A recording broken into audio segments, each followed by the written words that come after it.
Assalamualaikum warahmatullahi wabarakatuh. Perkenalkan, saya Emrab Syuri Syahara dari Prodi Perpajakan dengan NIM C0D024018. Di sini saya akan menjelaskan tentang materi pemotongan PPh pasal 4 ayat 2 final.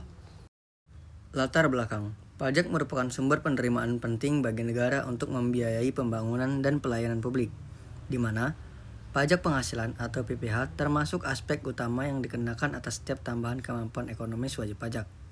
Salah satu ketentuan penting adalah PPh pasal 4 ayat 2 yang bersifat final dan diterapkan pada penghasilan tertentu seperti bunga deposito, hadiah undian, transaksi saham, serta sewa tanah dan bangunan, dengan tujuan memberikan kemudahan administrasi dan kepastian tarif. Ketentuan ini juga memiliki fungsi strategis dalam kebijakan fiskal untuk menciptakan iklim ekonomi yang kondusif, mendukung sektor-sektor seperti pasar modal, industri keuangan, dan UMKM, serta memberikan perlakuan lebih adil melalui pengecualian pada objek tertentu seperti dana pensiun. Dengan memahami aturan ini, wajib pajak diharapkan dapat memenuhi kewajiban perpajakannya secara tepat sehingga tercapai keseimbangan antara kepentingan negara dan kemudahan bagi masyarakat. Rumusan masalah. 1. Apa saja jenis penghasilan yang dikenai PPh final menurut pasal 4 ayat 2? 2. Bagaimana tarif dan mekanisme pemungutannya?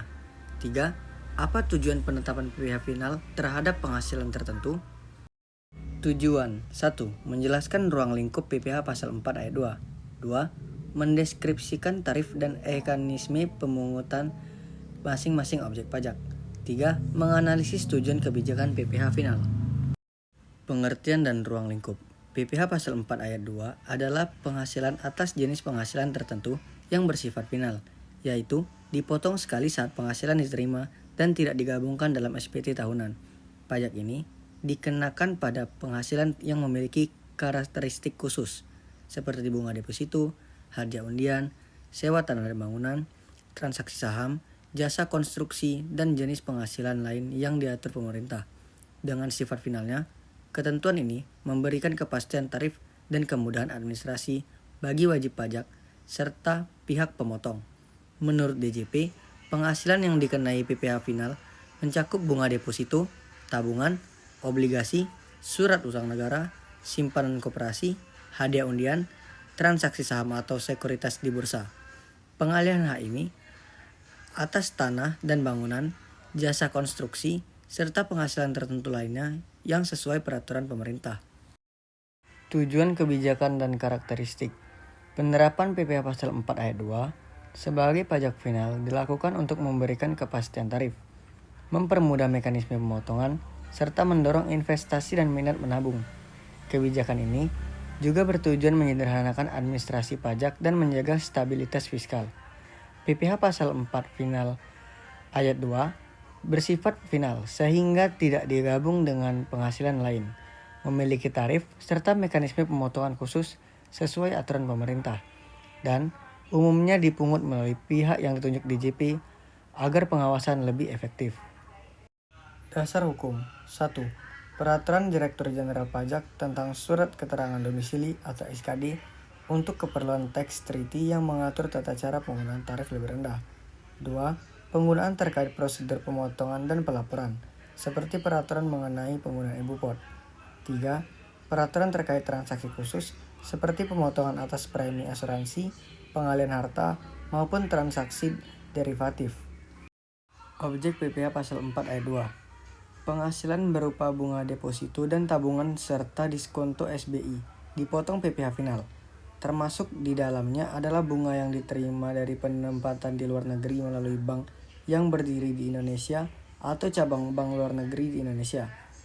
Ketentuan ini tidak berlaku terhadap orang pribadi subjek pajak dalam negeri yang seluruh penghasilannya dalam 1 tahun pajak termasuk bunga dan diskonto tidak melebihi penghasilan tidak kena pajak atau PTKP. Tarif PPh pasal 4 ayat 2. Untuk wajib pajak dalam negeri dan bentuk usaha tetap atau BUT, tarif final sebesar 20% dari jumlah bruto. Untuk wajib pajak luar negeri, tarif final sebesar 20% dari bruto atau tarif berdasarkan perjanjian pengingkaran pajak berganda atau P3B yang berlaku. Pengecualian. Pemotongan pajak tidak dilakukan terhadap 1. bunga dari deposito dan tabungan serta diskonto SBI sepanjang jumlah deposito dari tabungan serta SBI tersebut tidak melebihi 7,5 miliar rupiah dan bukan jumlah yang pecah-pecah. 2. Bunga dan diskonto yang diterima bank yang didirikan di Indonesia atau cabang bank luar negeri di Indonesia. 3. Bunga dari deposito, dari tabungan, serta diskonto SBI yang diterima atau diperoleh dana pensiun yang pendiriannya disahkan Menteri Keuangan, sepanjang sumber pendapatannya sebagaimana diatur dalam Pasal 29 Undang-Undang Dana Pensiun. 4. Bunga tabungan pada bank yang ditunjuk pemerintah dalam rangka rumah sederhana atau sangat sederhana. Kaveling siap bangun untuk rumah sederhana atau sangat sederhana atau rumah susun sederhana yang dihuni sendiri. Ketentuan khusus PPh Final Pasal 4 Ayat 2 menetapkan bahwa pajak dikenakan atas penghasilan bruto tanpa mempertimbangkan biaya atau pengurang lain, serta dipotong oleh pihak tertentu seperti bank, koperasi, atau penyelenggara undian. Setiap objek memiliki tarif final yang berbeda, sesuai peraturan pemerintah dan tidak mengikuti tarif progresif umum. Selain itu, PPh final yang telah dipotong tidak dapat dikreditkan dalam SPT tahunan, karena dianggap telah menyediakan kewajiban pajaknya. Contoh perhitungan. Data, nilai sewa tanah atau bangunan per bulan 5 juta rupiah, tarif PPh final 10% berdasarkan PP 34 tahun 2017. Perhitungan PPh final sama dengan 10% dikali 5 juta rupiah. PPh final sama dengan 500 ribu rupiah. Pendapatan bersih yang diterima pemilik 5 juta rupiah dikurang 500 ribu rupiah sama dengan 4,5 juta rupiah.